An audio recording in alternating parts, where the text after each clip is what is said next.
dan pendorong kreativitas. yakni mempunyai ide. Jadi seorang guru itu harus mempunyai ide, kaya ide atau gagasan ya, produk ya, metode dan seterusnya sebagai sesuatu yang baru yang dapat dirasakan siswa atau masyarakat ya. Sebuah kreativitas dapat dilihat dari adanya kegiatan untuk menciptakan sesuatu yang sebelumnya belum ada dan tidak dilakukan oleh orang lain dan atau kecenderungan untuk menciptakan sesuatu yang baru. Jadi dalam proses pembelajaran kita tidak bisa mengandalkan proses lama saja ya, yang proses konvensional, namun kita juga bisa menggunakan atau menerapkan proses-proses pembelajaran yang inovatif. Baik Bapak Ibu yang saya hormati, yang nomor 7 adalah guru sebagai model dan teladan bagi peserta didik dan semua orang. Jadi ini adalah tugas yang berat bagi kita Bapak Ibu. Maka kita sampaikan bahwa guru adalah tugas yang sangat mulia. Mengapa sangat mulia? Karena kita sebagai seorang guru itu akan mencetak sebuah generasi, generasi penerus perjuangan bangsa. Maka oleh sebab itu kita harus benar-benar menjadi seorang guru yang bisa sebagai model atau sebagai teladan. Guru sebagai model dan teladan bagi peserta didik dan semua orang. Maka guru sebagai pribadi berkepribadian yang bersifat hakiki yang tercermin pada sikap dan perilakunya.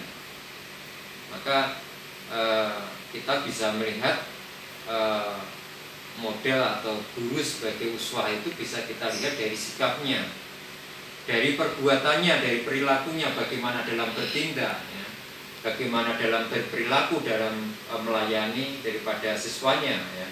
Ini adalah guru sebagai model dan teladan bagi peserta didik. Kemudian yang ke-8 adalah guru sebagai peneliti. Jadi kita ketahui bersama bahwa kita sebagai seorang guru, teman-teman yang sebagai ASN pada suatu saat harus naik pangkat ya, dan naik pangkat itu harus melakukan sebuah riset, sebuah penelitian yang namanya PTK ya. Penelitian tindakan kelas, bagaimana kita bisa mendeteksi hasil nilai dari anak-anak kita, bagaimana atau sejauh mana kita bisa berhasil dalam mentransfer ilmu, maka kita bisa melaksanakan sebuah PTK. Ini artinya guru sebagai seorang peneliti.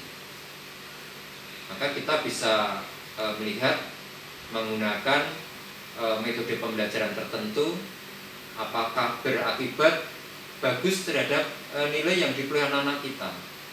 Maka kita harus melaksanakan sebuah penelitian atau riset. Kemudian yang ke-9 adalah guru sebagai pembangkit. Artinya dunia ini panggung sandiwara, ada yang mengatakan seperti itu, yang penuh dengan kisah dan peristiwa, mulai dari kisah yang nyata sampai yang direkayasa. Dalam hal inilah guru dituntut untuk memberikan dan menggarap pandangan tentang keagungan kepada peserta didiknya. Ini adalah peran yang nomor 3. Kemudian yang ke-10 adalah guru sebagai pekerja rutin, sebagai pembawa cerita, guru sebagai aktor. Kemudian ada guru sebagai emansipator, guru sebagai evaluator.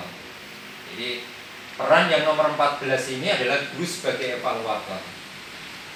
Maka pada suatu waktu ada di sebuah sekolah kami melaksanakan sebuah akreditasi.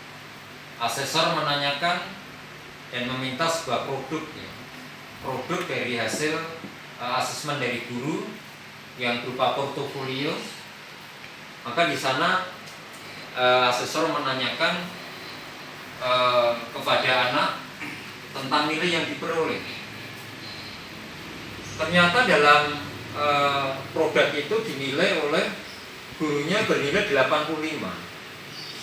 Maka seorang asesor menanyakan kepada putranya, anak didik itu, apakah kalian mengetahui nilai 85 ini? Ya. Karena sempurna nilai itu adalah 100. Di mana kekurangan daripada nilai kalian? 15 itu hilangnya di mana? Maka asesor menanyakan kepada anak didiknya, dan anak didik menjawab tidak tahu. Maka dalam hal ini seorang guru ya dalam asesmen ini harus berhati-hati ya, karena guru sebagai evaluator maka harus mengetahui proses-proses dalam evaluasi atau asesmen. Maka sebelumnya harus menyiapkan rubrik dulu, rubrik penilaian. Maka di situ ada skornya. Katakanlah ada 10 soal. Yang pertama nomor 1 ada skornya 10 atau masing-masing 10, maka skornya ada 100. Maka oleh sebab itu penilaian itu ada yang bernilai transparan ya. Jadi bisa diketahui oleh anak-anak kita.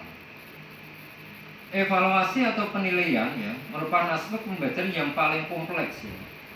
Karena melibatkan banyak latar belakang dan hubungan serta variabel lain yang punya arti apabila berhubungan dengan konteks yang hampir tidak mungkin dapat dipisahkan dengan setiap segi penilaian. Jadi monggo Bapak Ibu sekalian, karena guru sebagai evaluator dalam membuat asesmen harus lengkap ya. Di sana harus ada kisi-kisi ya. Kemudian harus ada telaah soal ya. Kemudian ada penskoran yang disebut dengan rubrik penilaian. Kemudian yang ke-15 adalah guru sebagai pengawet ya. Kemudian yang ke-16 adalah guru sebagai kulminator. Kemudian ada guru sebagai emansipator ya. Jadi silakan Bapak Ibu nanti bisa membaca lagi di 16 peran guru yang disampaikan oleh Mulyasa.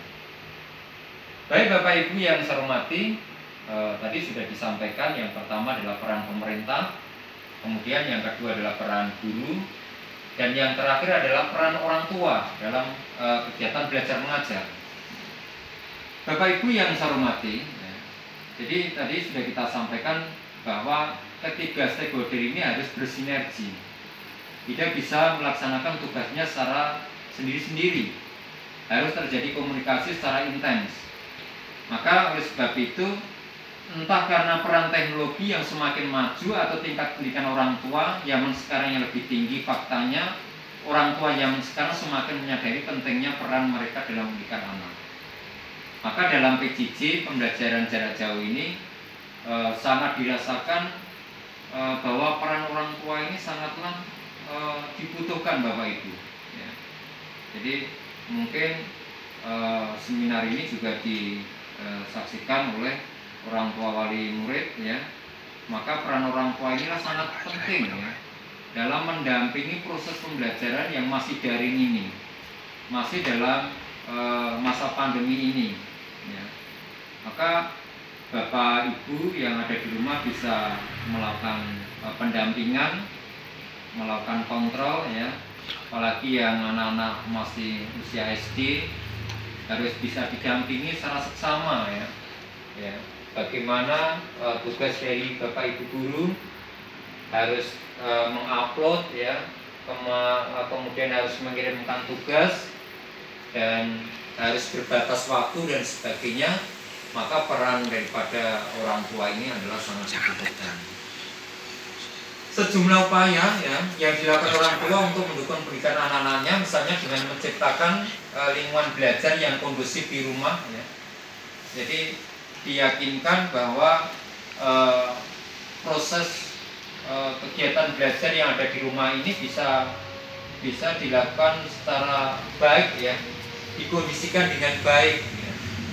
Maka ketika proses pembelajaran daring itu dimulai jam 7.15 menit, maka orang tua harus sudah mengkondisikan ya.